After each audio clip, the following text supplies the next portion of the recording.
வணக்கம். சற்றுமுன் கிடைக்கப்பெற்ற ஒரு மிக மிக முக்கியமான செய்தி ஒன்று வெளியாகியிருக்கிறது. முதல்வர் ஸ்டாலின் அவர்களது மனைவி துர்கா ஸ்டாலின் அவர்கள் நடத்தி வரக்கூடிய வாட்டர் கம்பெனி பிஸ்னஸ் தற்பொழுது மோசடித்தனம் செய்திருப்பதாகவும், சிறு சிறு வாட்டர் கம்பெனிகளை மிரட்டி தங்களுடைய பிராண்டுகளை விற்க வைப்பதாகவும், இதனால் பல கோடிகளை கடந்த ஆண்டு சம்பாதித்திருப்பதாக துர்கா ஸ்டாலின் அவர்கள் மீது பல சிறு சிறு வாட்டர் கம்பெனி நிறுவனங்கள் தற்பொழுது அமலாக்கத்துறை அதிகாரிகளிடம் புகார் ஒன்றை தொடுத்துள்ளார்கள். தங்களை மிரட்டுவதாக நீதிமன்றத்தில் நாடிய நிலையில் நீதிமன்றமானது அமலாக்கத்துறை அதிகாரிகளை இந்த வழக்கை விசாரணை செய்ய உத்தரவுகளையும் பிறப்பித்திருக்கிறார்கள்.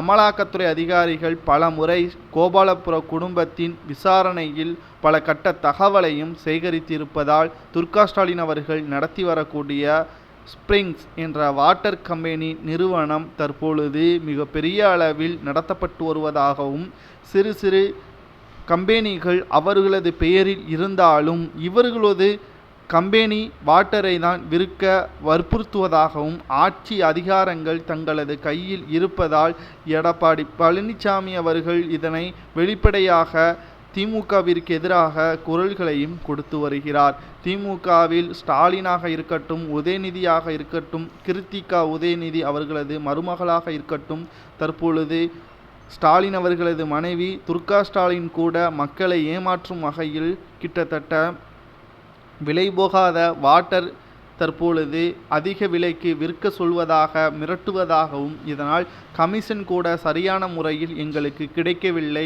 எங்களது வாட்டர் பிஸ்னஸை பார்த்து கொள்வதற்கு எங்களுக்கு நேரம் இல்லை, ஆனால் இவர்களுடைய வாட்டரை விற்பதற்கு எங்களை அழுத்தம் கொடுக்கிறார்கள் என்ற கடுமையான மன உளைச்சலிடம் நீதிமன்றத்தில் தற்பொழுது கிழக்கு மாவட்ட நிர்வாக வாட்டர் கம்பெனி தலைவர் முப்புடாதி என்பவர் வழக்கு ஒன்றை தொடர்ந்திருக்கிறார். இந்த சூழ்நிலையில்தான் துர்கா ஸ்டாலின் அவர்கள் மீது நடவடிக்கை பாயுமா, அவரை கைது செய்வார்களா, விசாரணையின் அடிப்படையில் பல கட்ட தகவல்களையும் நம்மால் பார்க்க முடிகிறது. திராவிட முன்னேற்ற கழகம் மிகப்பெரிய ஒரு ஊழல்வாதி என்பது நமது அனைவருக்கும் தெரியும். கலைஞர் முதற்கொண்டு உதயநிதி ஸ்டாலின் வரை அனைவரும் மக்கள் பணத்தை சுரண்டக்கூடியவர்கள்தான். ஆனால் அதில் ஒரு படி மேலாக துர்கா ஸ்டாலின் அவர்கள் சிறு சிறு வியாபாரிகளை மிரட்டி தங்களுடைய நிறுவன பொருட்களை விற்க வைப்பது சரிதானா? இதனால் இவர்களுக்கு என்ன தண்டனை கொடுக்கலாம் என்பதை பற்றி உங்களது கருத்துக்களை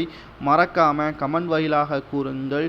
சிறு வியாபாரிகள் தங்களுடைய வயிற்று பிழைப்பிற்காக நடத்தக்கூடிய தொழிலை மிரட்டுவது சரிதானா என்பதை கமெண்டில் கூறுங்கள்.